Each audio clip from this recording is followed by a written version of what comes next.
We can also have intentional torts committed against property, not just the person. Things like trespass to land, trespass to personal property, and conversion. Land is real property. This includes things permanently attached to that real property. So a shed, a well, so you have your land, a house would be attached to that property.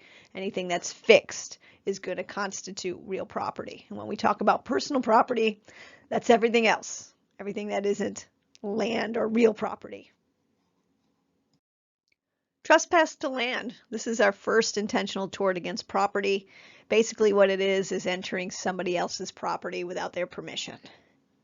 That could include entering physically onto it, above it, below it, or causing anything else to enter on it or below it or above it, or remaining on the land or permitting anything to remain on the land after told to not to be. Like you had permission to be there and then told to leave and you stay, so remaining.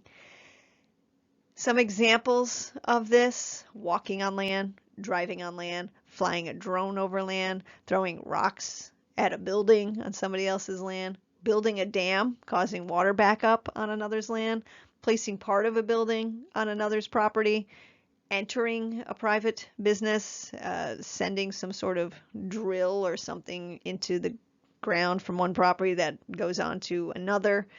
All of those things can constitute entering and or remaining on somebody else's property and hence constitute a trespass. Does actual harm to the land have to happen? Actually, no. Just doing that can result in an action against property. The court would award what we call nominal damages, $1, a few dollars. It's the point of it. You don't trespass on somebody else's land. You're interfering with their use of that land.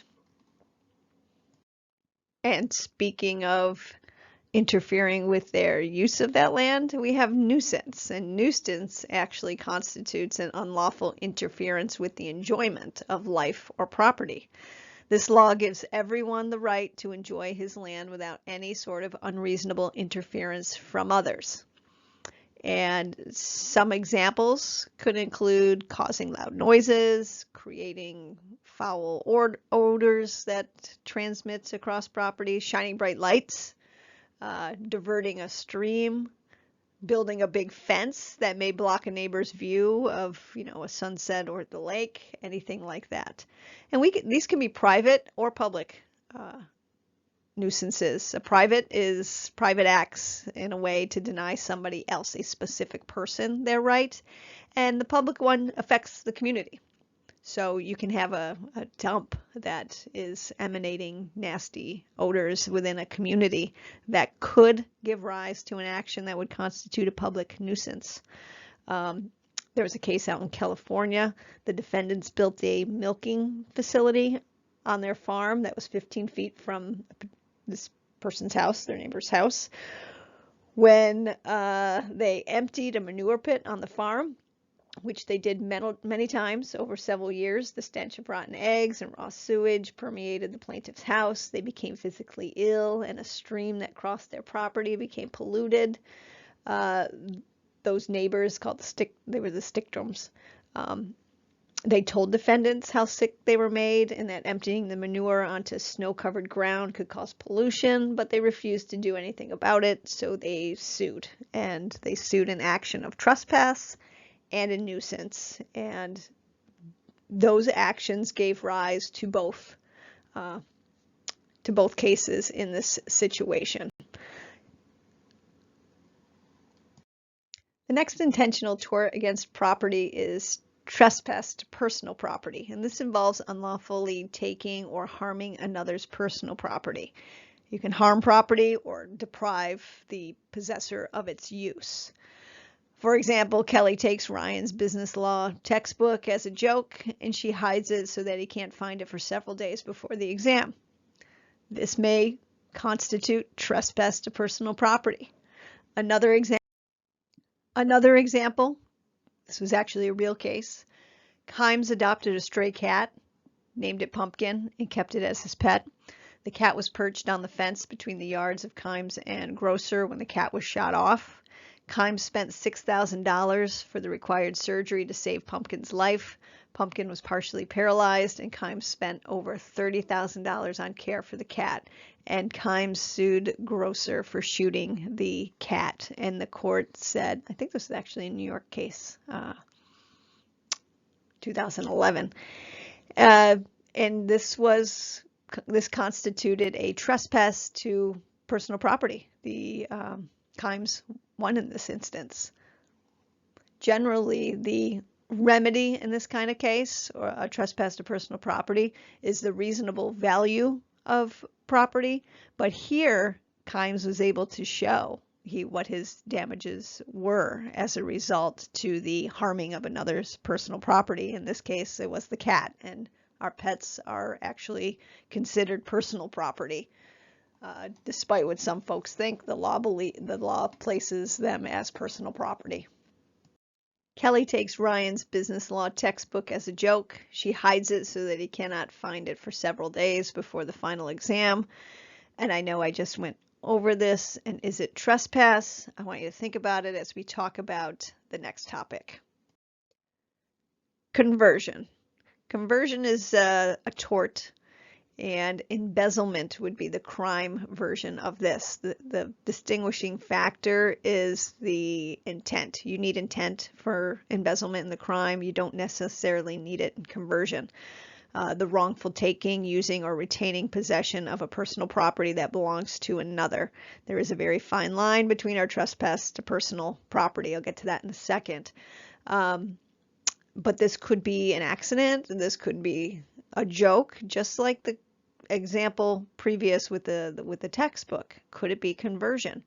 And some of the distinction that's generally made is based on that degree of interference with another person's property. What was the extent of the harm?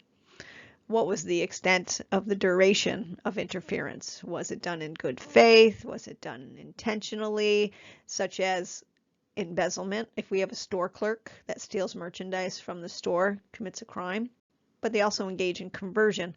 There's some level of intent there. But if you're doing it as a joke or by mistake, we might not be at conversion. So the greater the interference and lack of good faith, the more we're going to be dealing with conversion. John mistakenly walks off with Julie's briefcase at a popular restaurant because he thinks it is his. Did he commit a crime? No, because there's no intent. You need an intent to do that.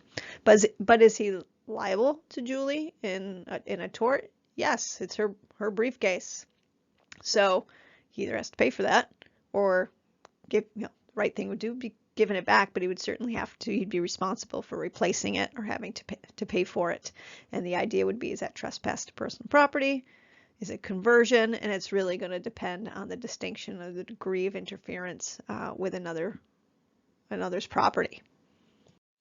Nick works for Welco when he sets up his own company, TurboTech. Nick uses a Welco credit card to make unauthorized charges for TurboTech. Welco pays the charges through electronic deposits into Nick's personal account.